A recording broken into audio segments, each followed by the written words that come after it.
Hey everyone, and welcome to this deep dive. Today we're going to be looking at an excerpt from Selahattin Demirel. He has some really interesting ideas about humanity's role on Earth. Yeah. And the way he connects the idea of balance in nature to this bigger picture. Right. It's pretty fascinating. Yeah, it is. It's almost like he's saying that everything, even the tiniest little bug is like a sign or something. Exactly. And he really emphasizes this need to understand nature's laws first. Yeah. But not just from a scientific standpoint. Right. He ties it back to this divine order, even referencing the Quran, Okay. where it talks about creation happening in 6 days. Nice. And then he uses that to jump into this whole concept of ecological balance. What I think is so fascinating is that it's not just this simple, Yeah. predator-prey relationship or the water cycle or something like that. Right. It's this much deeper connection between everything. Yeah. So then how does that relate to us? What's our part in all of this? That's where the idea of humans as Khalifa comes in. Okay. Stewards or caretakers of the earth. Right. So it's not even just appreciating nature. It's about this responsibility for it. I see. The Quran actually talks about this in Surah Al-Baqarah 30, Oh, wow. about humans being created as Khalifa. So is it kind of like we've been given this amazing planet, Yeah. and now it's our job to make sure that it thrives? Exactly. And it's not just about keeping things neat and tidy. Right. It's about understanding those delicate balances he talks about. Mm-hmm. You remember that example of the predators and prey Yeah. and how that's a necessary part of it? Right. It might seem harsh, Mm-hmm. but if you take away the predator, Right. the prey population explodes, Yeah. throws everything off. So everything really does have a role to play. Yeah. But how do we put this idea of being caretakers into practice? Right. Because it's easy to feel overwhelmed by the scale of it all. It's true. It is. But Demirel would say it starts with understanding those connections, Right. those natural laws, Okay. and maybe even seeing those laws as a reflection of something bigger. Okay. He calls them creation miracles. Isn't Things it? like photosynthesis, Right. the way that animals instinctively know what to do, Yeah. even that amazing process of a single cell developing into a human being. It's almost like if we can shift our perspective Right. and see these everyday things as miracles, Exactly. that it might change how we interact with the world. Because then something as simple as rain Yeah. becomes more than just water falling from the sky. Right. It's life-giving. Yeah. It's essential, Right. a sign of something greater at work. And that reminds me of something else that Demirel mentions. Mm-hmm. This idea that everything in nature can be seen as a sign, a message. All right. It really makes you think. It does. What if a mountain range Mhm. or the way a bird flies is actually trying to tell us something? It's a pretty radical idea, Yeah. but it really does challenge you to look at the world in a new way. Yeah. The Quran talks about this in Surah An-Nahl 79, Okay. about birds flying as a sign of Allah's power. Wow. What if we applied that thinking to everything we see? Wow. That's kind of blowing my mind a little bit. Yeah. But it also brings up this question of Okay. are we interpreting them correctly? How Yeah. do we even know where to start? That's a great question, and one that we'll definitely dive into more in the next part. Okay. But for now, I want you to think about your own experiences in nature. Mm-hmm. What stands out to you? Okay. What makes you feel connected to something bigger than yourself? Yeah. Maybe those are the messages that Demirel's talking about.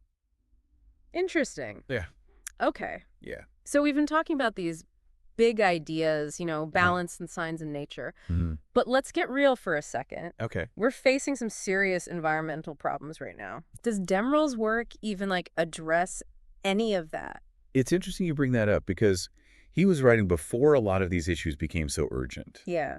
But his ideas are incredibly relevant today. Right. Remember how we were talking about ecological balance being this divine order? Mm-hmm. Well, he's basically saying that when we mess with that, Yeah. we're going against something really fundamental. So it's deforestation isn't just bad for trees. Right. It's bad for the whole system. Exactly. And ultimately bad for us. He uses these really vivid examples, Cool. like how predators are necessary to keep prey populations in check. Right. It's like he's showing us that every element in nature Yeah. is interconnected.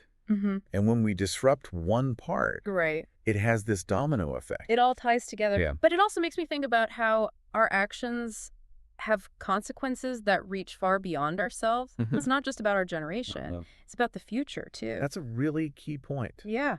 Demerol emphasizes this idea of being caretakers, not just for the present, but for future generations. Like, we're borrowing the planet. Exactly. From our children and grandchildren. Yeah. So what does that even look like Right. in practice? It's a good question. Are we all supposed to become minimalists and, like, live off the grid? I don't think that's what he's saying. Okay. I think it starts with a shift in perspective. Okay. You know, instead of seeing ourselves as separate from nature, we need to start seeing ourselves as part of it. Right. And that means recognizing that our actions, even small ones, can make a difference. Okay, so what can we actually do? Well, think about your daily life. Okay. Can you reduce your reliance on single-use plastics? Yeah. Can you support local farmers by shopping at farmers markets? Yeah. Can you conserve water and energy at home? Right. These might seem like small steps, but when millions of people make these choices, it really adds up. So it's about collective action. Right. Not just individual choices. I think both are important. Okay. Individual actions create this ripple effect. Right. And when we join forces with others who share our values, we can really amplify that impact. It makes sense.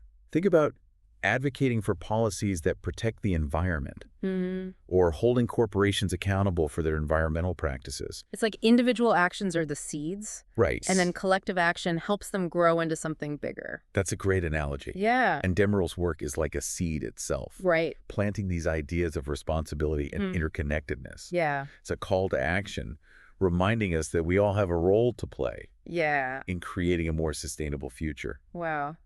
We've been on quite a journey with Selahat and Demerol. Yeah. You know, from ecological balance is this like divine order to humans as caretakers. It is a lot. But in this last part, I want to talk about what we can actually deal with all this. Yeah. Right. Because it's easy to get caught up in the big ideas. Yeah. But ultimately, Demerol's work is about action. Right. It's about understanding these natural laws and then like aligning our lives with them. So it's not enough to just like recycle our plastic bottles. Recycling is great. Yeah. Don't get me wrong. Right. But he's challenging us to go deeper. Yeah. Remember how we talked about the negative consequences of disrupting ecological balance? Like overconsumption, pollution, ignoring how everything is connected? Right. Those are the things he's urging us to address. Okay, I get that. But where do we even begin? Right. It feels so overwhelming sometimes. I think he'd say it starts with awareness. Okay. Being mindful of our impact on the environment. Right. Even in small everyday choices. Like what? Give me some examples. Okay, well, think about what you buy. Okay. Can you choose products with less packaging? Maybe try bringing your own reusable bags to the store. Yeah. How about food? Could you try to incorporate more plant-based meals into your week? Right. Okay, those are things I can actually do. Yeah. What about the bigger picture, though? Right. Well, that's where our power as individuals comes in. Okay. You know, we can make those small changes in our own lives. Yeah. But we can also advocate for systemic change. Support businesses that are committed to sustainability. Right. Vote for leaders who prioritize environmental protection. Yeah. Talk to your friends and family about these issues. It's like that saying, think globally, act locally. Exactly. But I have to admit, sometimes it feels like my little actions don't really matter. I hear you. But don't underestimate the power of a single raindrop. Okay.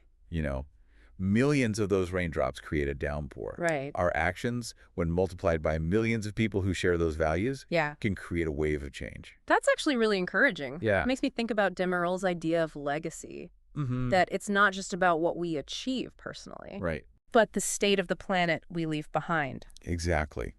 And maybe that's the most important takeaway from all of this. It's not just about understanding the signs in nature. Right. It's about becoming signs ourselves. Wow. Signs of hope, responsibility, a commitment to living in harmony with this beautiful, interconnected planet. That is a powerful way to end this deep dive. Yeah. It really challenges us to think differently about our role on Earth. I think so. To everyone listening out there, what signs are you going to put out into the world? Right. How are you going to contribute to a healthier, more sustainable future?